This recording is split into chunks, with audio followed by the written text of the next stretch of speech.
हाँ जी बेटा, good morning to all of good you. Morning sir. International online live class बेटा।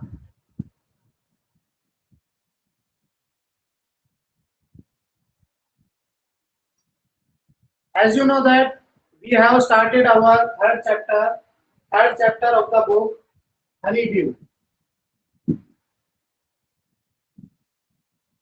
बेटा हनीड्यू बुक का हमने थर्ड चैप्टर है, उसके कुछ एक पॉइंट हमने कर लिए हैं। कुछ एक पॉइंट का मतलब मैं ये बता रहा हूँ चैप्टर में, इसमें जो चैप्टर दिया हुआ है वो ग्लम्सिस है। ग्लम्सिस का मीन्स मैं पहले भी बता चुका हूँ कि ग्लम्सिस का मीन्स होता है झलकियां, पास्ट की जो झलक है, मतलब पास्ट में जो भी अंग्रेजों के टाइम में ईस्ट इंडिया कंपनी के समय में जो भी भारतीयों के साथ जो शोषण हुआ, जो उन्होंने किया, व्यापार कैसे किया, राजाओं को किस तरह से हटाया, उसकी झलकियां इस चैप्टर के अंदर पिक्चर के रूप में दी हुई है। और जिसे हम कहते हैं कि बोलती हुई पिक्चर यहाँ पर दी हुई है।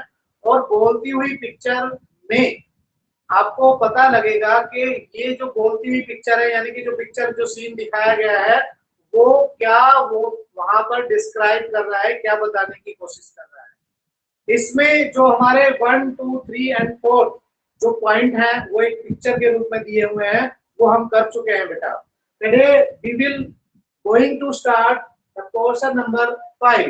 वैसे तो हमने जो सैटरडे को जो क्लास हुई थी वहां पर 5th और 6th को एक बार करा दिया था, उसमें क्लास का इतना डिस्टरबेंस रहा हमारा कि वो क्लास हम प्रॉपरली सही ढंग से हम कहें कि वो बच्चे भी उसमें कम जुड़ पाए। दूसरा ये रहा कि नेटवर्क प्रॉब्लम इतना ज्यादा थी कि मैंने भी उस वीडियो को जैसे ही देखा तो उसमें कई बच्चों के मैसेज भी मैंने देखे कि उसमें मैसेज के अंदर ये था कि आवाज क्लियर नहीं आ रही थी। तो मैंने सोचा आज कि मैं इन पॉइंट्स को जो हमने उस दिन डिस्कस कर लिए थे फिर भी उनको एक बार दोबारा मैं रिपीट कराऊंगा। और उसके बाद यानी कि मैं रिपीट कराने के बाद जो हमारे आगे के पोर्शन होंगे 6 और 7 यानी कि 7 और 8 जो भी होगा उसको भी हम आज अपनी क्लास के अंदर डिस्कस करेंगे। बेटा आपको अपनी बुक को ओपन करना है और बुक मैंने बता दी है कौन सी चल रही है हमारी, हनीड्यू। हनीड्यू की जो बुक है उसके अंदर हमारा जो 5th पॉइंट है, 5th पॉइंट में दिया हुआ है ऑपरेशन। ऑपरेशन होता है, इसका मीन्स है उत्पीड़न। ठीक है, ऑपरेशन एक और अलग होता है ये वाला, इसका मीनिंग दूसरा होता है। यहाँ पर जो ऑपरेशन दे रखा है इसका मीन्स है उत्पीड़न। उत्पीड़न का मीन्स क्या होता है बेटा? उत्पीड़न का मीन्स होता है शोषण करना। और ये जो यहाँ पर पिक्चर बताई हुई है, दिखाई हुई है, वो सारी पिक्चर 1765 टू 1835 के बीच में जो भी घटनाएं हुई हैं वो बताई गई है। So now you will be open your book, the point number 5th जो पॉइंट है बेटा वो हमारा ऑपरेशन। Yes sir. सभी अपनी बुक को एक बार देख लें, ये हमारा पेज है जहां पर एक व्यक्ति सलाखों के पीछे खड़ा हुआ दिखाई देगा, आपका पॉइंटों में दिए हुए हैं। और 5th पॉइंट है ऑपरेशन। 1765 टू 1835 के बीच में जो भी घटनाएं हुई है, कुछ एक इवेंट यहाँ पर एक पिक्चर के रूप में दिए हुए हैं, वो हम आज डील करेंगे।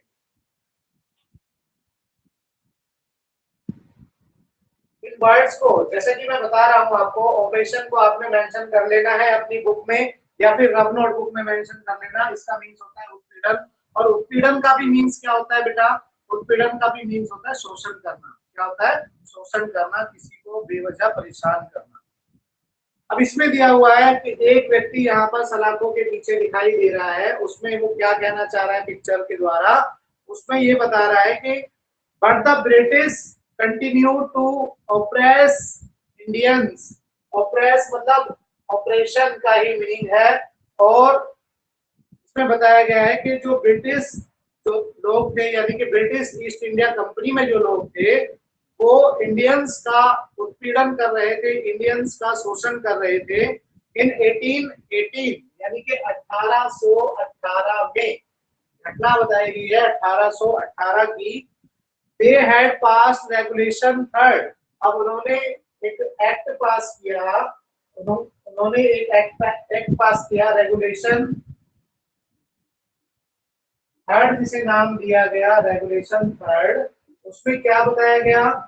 उस रेगुलेशन के अकॉर्डिंगली उन्होंने ये पास किया कि जो भी व्यक्ति अंग्रेजों के अगेंस्ट बोलता है, अंग्रेजों के खिलाफ जाता है, या कोई भी ऐसा कार्य वो करता है जो कि अंग्रेजों के ईस्ट इंडिया कंपनी को नुकसान होता है, उसको क्या किया जाएगा, अंडर इट, यानी कि इसके अनुसार क्या बताया है, an Indian could be gelled without trial. अब देखो, विदाउट ट्रायल, ट्रायल का मीन्स होता है बिना मुकदमा चलाए, ठीक है।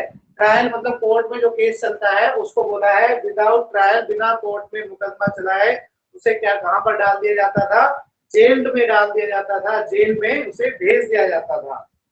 उसके बाद दूसरी पिक्चर में जो बताया गया है वो ये है, all the time British officers in India due big salaries, यानी कि सभी जो ब्रिटिश ईस्ट इंडिया कंपनी में जो लोग कार्य करते थे, काम करते थे, वो अच्छी सैलरीज पर काम करते थे, अच्छे पैसे उन्हें मिलते थे कंपैरेटिवली इंडियंस के।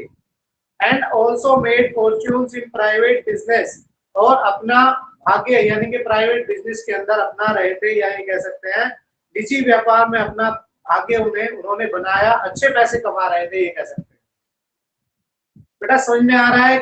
आज आवाज हमारी क्लियर आ रही है, नहीं आ रही वो बताएं। Yes sir, yes sir. Chapter very good, chapter को अच्छे से समझना है। जहां पर भी प्रॉब्लम आती है आप एक्सक्यूज मी सर करके आप पूछ सकते हैं।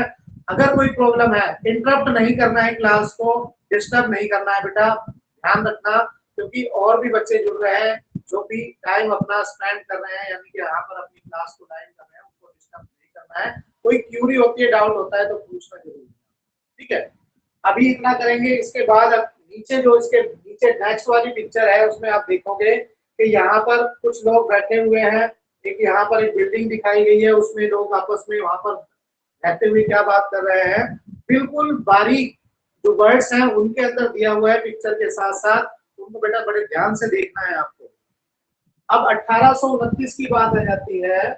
1829 में क्या बताया हुआ है, ब्रिटिश वॉज एक्सपोर्टिंग, एक्सपोर्ट करने लगे, एक्सपोर्टिंग, अपने माल को एक्सपोर्ट करने लगे, ब्रिटिश गुड्स, यानी कि विदेश में या ब्रिटेन के अंदर, इंग्लैंड के अंदर बनी हुई वस्तुओं का क्या करने लगे, एक्सपोर्ट करने लगे। 7 करोड़, 7 करोड़, उस समय बेटा पता है आपको कि 7 करोड़ कितने होते होंगे, 7 करोड़ रुपए का, यानी कि इतने का इंडिया के अंदर एक्सपोर्ट करने लगे। अब यहाँ की जो इंडस्ट्रीज थी वो सब क्या हो गई, रियोन्ड हो गई, यानी कि नष्ट हो गई, और वहां से सामान आने लगा और यहाँ पर उनको बेचा जाने लगा। उसके बाद एक नीचे एक कॉलम दिया हुआ है, उसमें क्या बात करते हुए दिखाई दे रहा है, उनको देखेंगे। The British prospered on the company's route while Indian industries began to die। prospered का मीन्स बेटा दिया हुआ है जो संपन्नता है, यानी कि जो संपन्न लोग हैं, यही कह सकते हैं यहाँ पर ब्रिटिश ईस्ट इंडिया कंपनी संपन्न होती जा रही थी, धनी होती जा रही थी, अमीर होते जा रहे थे, और जबकि वो इंडियन इंडस्ट्रीज को क्या कर रहे थे, लूट रहे थे। लूटने का मतलब ये है कि वो हैवी टैक्सेस उन पर लगा देते थे और हैवी टैक्सेस उनसे चुकाए नहीं जाते थे, जिसके कारण उन्हें, चाहे वो किसान हो या इंडस्ट्रीज वाले लोग हो, उनको अपनी जमीनों को क्या करना पड़ता था, बेचना पड़ता था। उसके बाद नीचे दिया हुआ है यहाँ पर कि governor general Bentinck reported back home. अब वहां पर इस समय में 1829 ईस्वी के आसपास जो गवर्नर जनरल विलियम बेंटिक वहां पर बनाए गए ईस्ट इंडिया कंपनी के, वो यहाँ पर भारत को व्यापार देखने के लिए बनाया गया। तो उन्होंने यहाँ की रिपोर्ट वहां इंग्लैंड में जाकर दी कि भारतीयों की जो दशा है वो कैसी है, या कैसे उनको और ज्यादा शोषण किया जा सके। The bones of cotton weavers are bleaching the plains of India.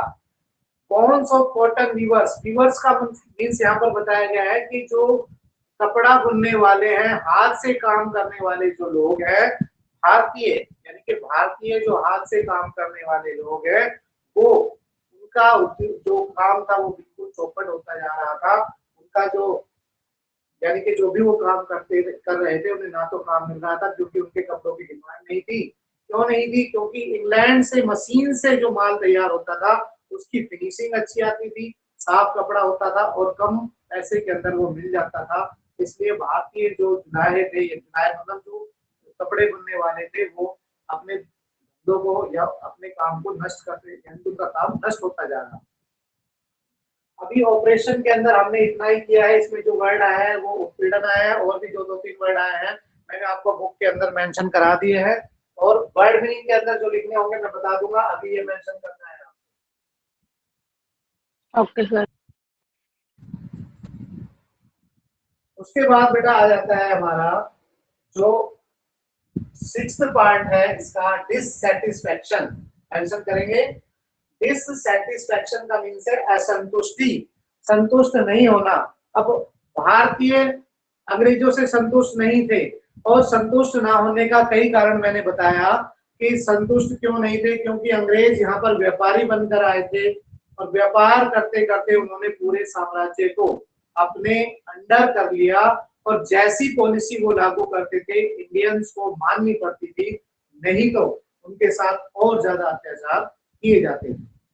अब असंतुष्टि का माहौल हो गया, सारे चाहे वो किसान हो, उद्यमी हो, और जो भी आम लोग हो, तो उनके अंदर डिससैटिस्फैक्शन हो गया। अंग्रेजों को भगाने के लिए उन्होंने प्लान बनाया। तो इसके अंदर क्या दिया हुआ है वो हम रीड करेंगे। सभी बच्चे अपना 6th जो पार्ट है उसको ओपन कर लें।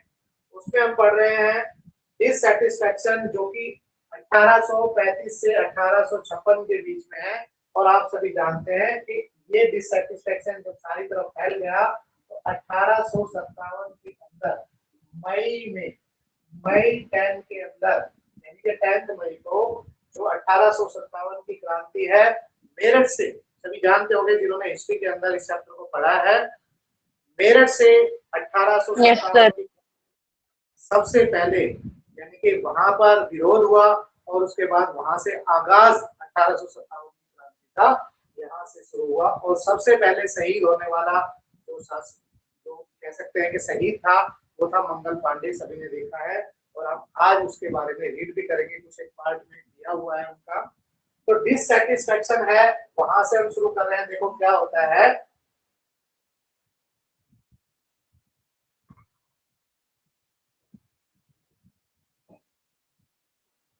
अब क्या हुआ कि 1835 के अंदर ना लॉर्ड मैकॉले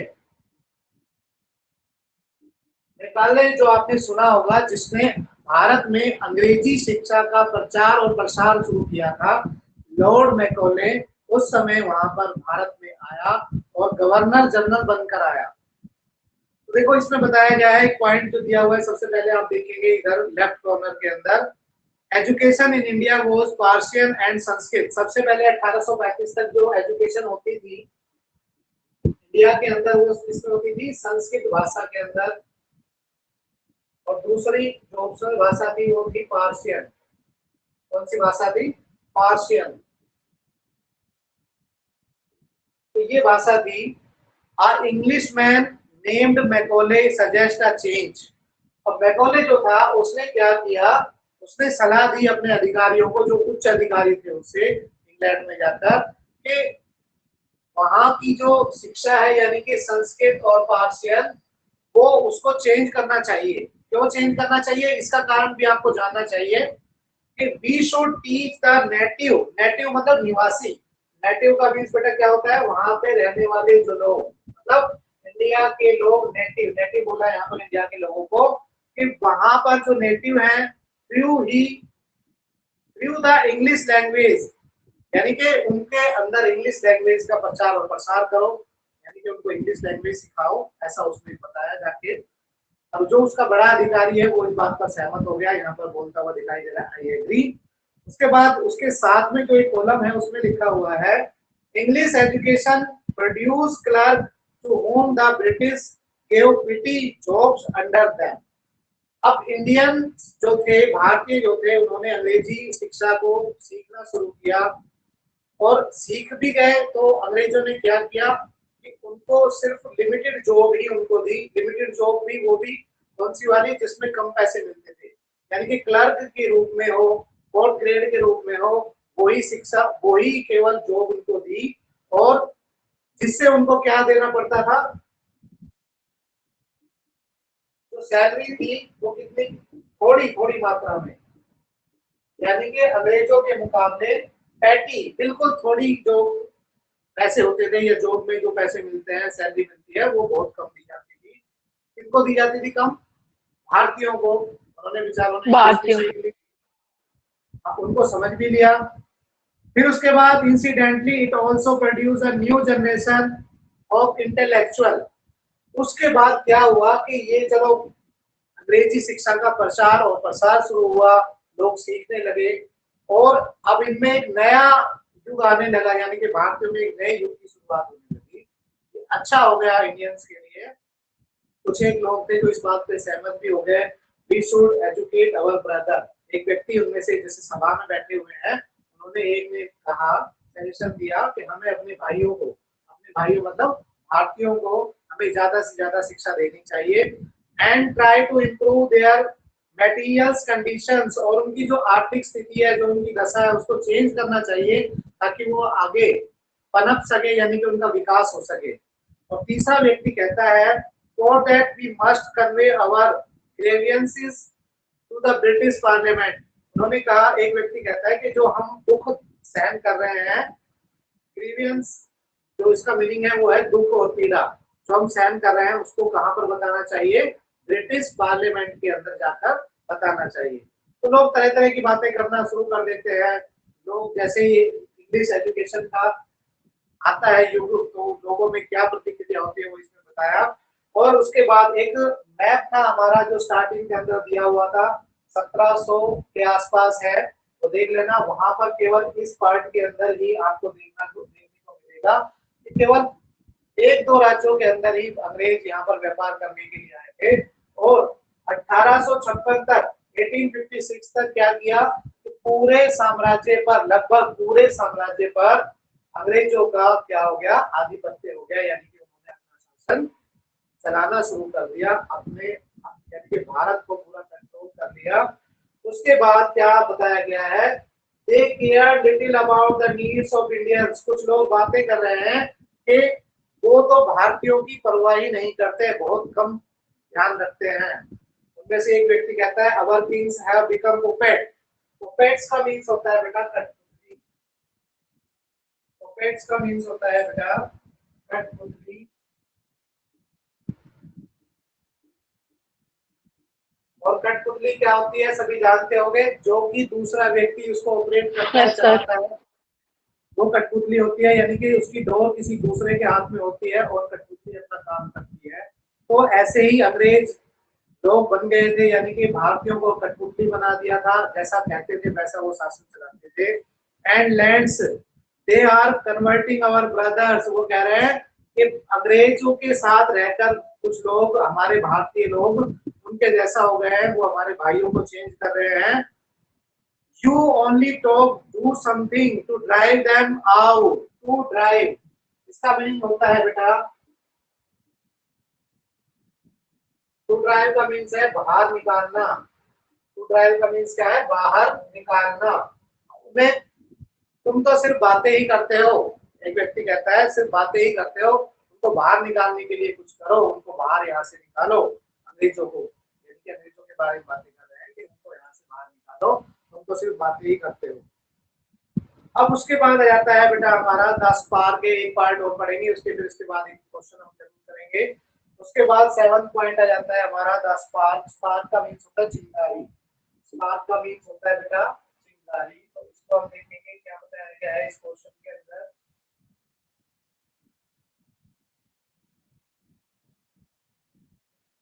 तो यहाँ पर 7th पॉइंट है हमारा द स्पार्क। सभी को मिल गया होगा? Yes sir. 1855 to 1857 स्पार्क किसके बारे में बताया है? चिंगारी किसकी है? रेवोल्यूशन ऑफ 1857, 1857 की क्रांति का जो युग था, या ये कह सकते हैं 1857 की क्रांति की शुरुआत, जो चिंगारी निकली वो कहाँ से निकली, वो इस चैप्टर, इस पार्ट के अंदर बताया गया है। इसमें देखेंगे आपने कुछ एक पिक्चर दिखाई गई है, जो कि जो किसान है, पीजेंट है, या फिर जो सैनिक है, उनके बारे में बताया गया है। हाँ जी बेटा, हाँ जी बेटा। सर स्पार्क्स मतलब बेटा मैंने लिखा हुआ है 10 पाक्स, पाक्स होता है चिंगारी, या मैं हिंदी में लिख देता हूं चिंगारी। चिंगारी क्या होती है? जैसे आग जलाने के लिए एक छोटी सी चिंगारी की आवश्यकता होती है, उसे बोलते हैं। और ये आप दोनों तरह से लिख सकते हैं, ऐसे भी लिख सकते हैं।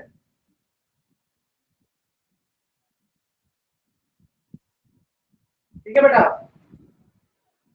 तो स्पार्क्स कैसे बताया गया है, चिंगारी कैसे बनी, या चिंगारी जो थी उसने 1857 का जो विद्रोह था वो इतना बड़ा कैसे हो गया। Taxes continue to ruin the peasants, इसमें दिया हुआ है सबसे ऊपर, आप देखोगे बुक के ऊपर इस पार्ट में, तो सबसे ऊपर कॉलम में क्या दिया हुआ है, जो टैक्स थे, हैवी टैक्सेस थे, यानी कि जो टैक्स थे वो किसानों, कर जो थे वो किसानों को क्या कर रहे थे, नष्ट कर रहे थे। और रियून का मीन्स बेटा क्या होता है, मैंने पहले भी बताया है, आप फिर नोट कर सकते हैं, नष्ट करना। रियून का मतलब क्या है, नष्ट करना। और फार्मर तो सभी जानते हैं आप, और इसका दूसरा Yes. मीनिंग होता है पीसेंट। पीसेंट का मीन्स क्या Peasant. होता है बेटा, किसान होता है। Farmer. क्या होता है? किसान। ठीक है, जिनको नहीं पता है मेंशन कर लेना बुक पर। तो जो किसान थे वो नष्ट होते जा रहे थे क्योंकि उनसे टैक्स नहीं चुकाया जा रहा था। इन बंगाल बंगाल और Santhal who had lost their lands under new land rules, जो नए कानून बनाए थे अंग्रेजों ने, उससे जो बंगाल और संथाल के जो किसान थे वो अपने जमीनों को खोते जा रहे थे, यानी कि उनकी जमीनें हड़प ली गई। became desperate in 1855, अब लोग सभी 1855 तक क्या हो गए, सभी निराश हो गए, डेस्परेट हो गए, सभी निराशावादी लोग, यानी कि निराशा उनके हाथ लगी, क्योंकि अंग्रेजों से बार बार रिक्वेस्ट करने की वो उनकी तरफ नहीं सोच रहे थे। अब वो निराश हो गए सारे लोग। अब क्या हुआ, they rose in rebellion and massacred European and their sports alike. अब उन्होंने, यानी कि जो भारतीय थे जिनका शोषण हो रहा था, वो अब थोड़ा सा विद्रोह करने लगे। और यहाँ पर रिबेलियन का मीन्स भी क्या है, विद्रोह है। और विद्रोह करने लगे, भड़क गए, उन्होंने क्या करा, लोगों को मारना शुरू कर दिया। अब आपस में लड़ाई होनी उनकी शुरू हो गई। Discontent was brewing in the East India Company Army too. अब जो ब्रिटिश ईस्ट इंडिया कंपनी थी, ब्रिटिश आर्मी, जिसमें कई भारतीय भी शामिल थे, कई भारतीयों की टुकड़ी भी थी उसके अंदर, उसमें भी क्या हो गई, डिसकंटेंट। डिसकंटेंट का मीन्स भी क्या है, असंतुष्टि है, यानी कि सेटिस्फेक्शन नहीं होना, उनके अंदर भी हो गई थी। अब उसी के अंदर मैंने आपको बताया कि जो मंगल पांडे, जो हमारे भारत के एक सैनिक थे, जो ब्रिटिश आर्मी में थे, वहां से शुरू हुई सबसे पहले जो विद्रोह की चिंगारी है, जिसने बताया, वहां से शुरू होती है। और उसमें क्या बताया है, the white soldier get huge pay, mention to live in servants। जो व्हाइट सोल्जर्स थे, यानी कि ये कह सकते हैं कि जो अंग्रेज अंग्रेज जो सैनिक थे, वो गेट्स ह्यूज पे, ह्यूज का मीन्स होता है ज्यादा, ह्यूज का मीन्स होता है बेटा अधिक मात्रा में या ज्यादा मात्रा में वो पैसे लेते थे, या कह सकते हैं सैलरी उनकी ज्यादा थी। ठीक है, इनसे ज्यादा थी, इंडियंस जो काम कर रहे थे उसी पद पर, उनसे उनसे ज्यादा थी। और उन्हें रहने के लिए क्या दिए जाते थे, मेंशन दिए जाते थे। ठीक है, क्या दिए जाते थे, मेंशन। अब मेंशन सोचोगे क्या होता है, मेंशन का होता है मकान, यानी कि रहने के लिए मकान कहें, कोठी कहें, ये दिए जाते थे उनको रहने के लिए। और रहने के लिए दिए जाते थे wide while be get up pittance and slow promotion. और जबकि भारतीय बात कर रहे हैं कि हमें बिल्कुल कम मात्रा में प्रमोशन पैसे मिलते हैं और प्रमोशन मिलती है धीरे धीरे। द अंग्रेज asked us to cross the sea. अब बात कर रहे हैं सिपाही आपस में कि अंग्रेज कहता है कि हमें विदेश जाना है, अक्रॉस द सिटी मतलब समुद्र पार जाना है। और समुद्र पार का मीन्स क्या है, इस देश से दूसरे देश में जाना। अंग्रेज कहता है कि हमें दूसरे देश में जाना है, which is against our religion. और उस समय क्या था कि भारतीय अगर विदेश जाते थे तो उनको धर्म के खिलाफ यानी कि समझा जाता था। Who is the टोपी वाला to abolish our age old custom? एक व्यक्ति कहता है कि वो टोपी वाला होता कौन है? टोपी वाला किसको बोल रहा है? अंग्रेज लोगों को बोल रहा है, अंग्रेज अधिकारी को बोल रहा है। तो वो टोपी वाला होता कौन है? हमारे जो कस्टम को, रिवाज को चेंज करने वाला। उसके बाद नीचे है सिपाही Mangal Pandey attack the adjutant of his regiment and was executed. Executed का मींस होता है बेटा फांसी पर चढ़ाना।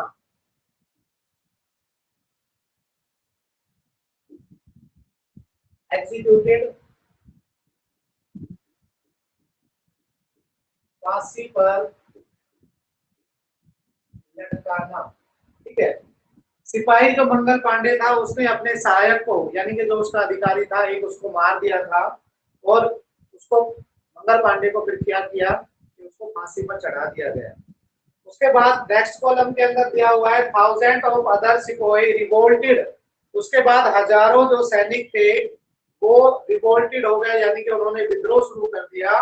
दे वर स्ट्रिप्ड ऑफ देयर यूनिफॉर्म, उन्होंने अपनी यूनिफॉर्म को उतारना शुरू कर दिया, यानी कि वो कहने लगे कि हमें अंग्रेजों की सेना के अंदर रहना ही नहीं है। डिमोरेटेड एंड पुट इन आयरन्स, और उसको उनको अपमानित किया जाने लगा, उन पर अत्याचार किए जाने लगे। Few Englishmen had cared to understand Indians custom of the people's mind. अब कुछ ये भी एक लाइन में ये भी बताया गया है कि कुछ एक अंग्रेज थे जो भारतीयों की परवाह भी करते थे, उनके रीति रिवाज को मानते भी थे या उनको उनका सम्मान भी करते थे। Oh proud Brahmin soldier, do you know what the grease on the bullet you have to bite is made from the fat of the cows and pigs?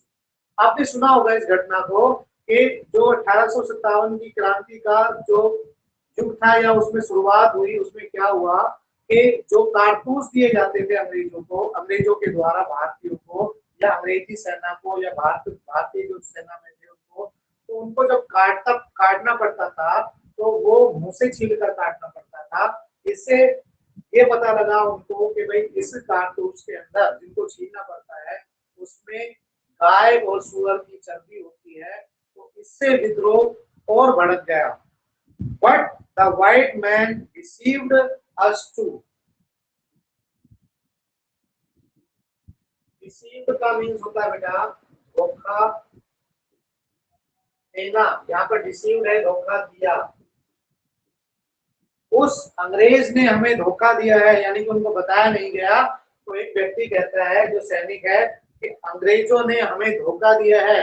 अब गाय जो होती है हमें माता के रूप में पूजते हैं और उनकी चर्बी वो उस पर कारतूस पे लगाते हैं, ये चीज उनके बर्दाश्त नहीं हुई। Soon chapatis were sent from village to village to tell the people that their emperor would go to their services.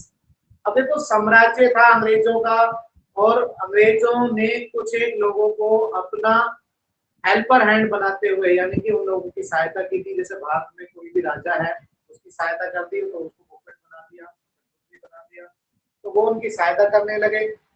अब क्या हो गया कि अब विद्रोह होना शुरू हुआ तो सब लोग एकजुट होने लगे, एक साथ आने लगे, उन्होंने देखना शुरू किया। अब पहले क्या होता था, ना तो न्यूज़पेपर थे और ना ही मैसेंजर फोन वगैरह होती थी, तो उन्होंने जो ये कह सकते हैं कि भाई सूचना पहुंचाने का, सूचना ही जो पहुंचाई वो किसके द्वारा पहुंचाई, रोटियों के द्वारा पहुंचाई। उन्होंने रोटियों पर मैसेज डालकर लिखे, लोगों को बताया कि उनके जैसे आपस में एक गांव से दूसरे गांव, फिर एक राज्य से दूसरे राज्य में पहुंच गए और वो चपातीस पर मैसेज भेजते और ये लिखा हुआ कि भाई हमें तुम्हारे साम्राज्य के जो मेन अधिकारी है या राजा है उससे हमें सहायता चाहिए। हम लोग आपस में ऐसा मैसेज भेजने लगे। Similarly lotus flower circulated among Indian soldiers, और ऐसे ही लोटस का जो फूल होता है वो भी सोल्जर्स को दिया गया, जिससे ये सूचना मिली कि विद्रोह होने वाला है, लोग एकजुट हो जाएं। और डेथ टू द फॉरनर, अब हमें अंग्रेजों को मारना है, यहाँ पर एक व्यक्ति कहता हुआ दिखाई देता है। The masses gave all help and shelter to the patriots. patriots का मीन्स होता है बिना देशभक्ति। patriots का मीन्स होता है देशभक्त कह सकते हैं, देशभक्ति कह सकते हैं। देशभक्तों को साधारण जनता का पूरा सहयोग और आश्रय प्राप्त था। यानी कि जो उस समय देशभक्त था, यानी कि जो राष्ट्र हित में बात करता था, उन लोगों को लोग सपोर्ट करते थे। हमने पहले भी देखा है कि महात्मा गांधी है, उससे पहले जो भी हमारे जो राष्ट्र हित में जो भी आंदोलन हुए हैं, उनमें जो करने वाले लोग हैं उनके साथ साथ लोग चल देते थे, उनका सहयोग करते थे, उनका सपोर्ट करते थे, हम कह सकते हैं उनका पूरा सहयोग उनके लिए होता था। तो बेटा आज हम जो हमारा पॉइंट है 7 पॉइंट तक हमने कंप्लीट करना था, वो हमारा कंप्लीट हो चुका है। कुछ एक वर्ड मीनिंग के रूप में हमने आपको लिखवाया, वो आपको अपने क्लियर नोटबुक में लिखना है सबके साथ। जैसे यहाँ पर मेंशन था पैट्रियोट्स देशभक्ति, हुज मींस होता है बड़ा, पैट्रियोट्स होता है देशभक्ति,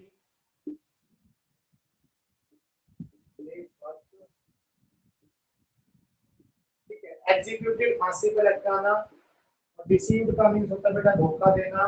स्पार्क्स का हमने लिखवाया चिंगारी, दोबारा देख लो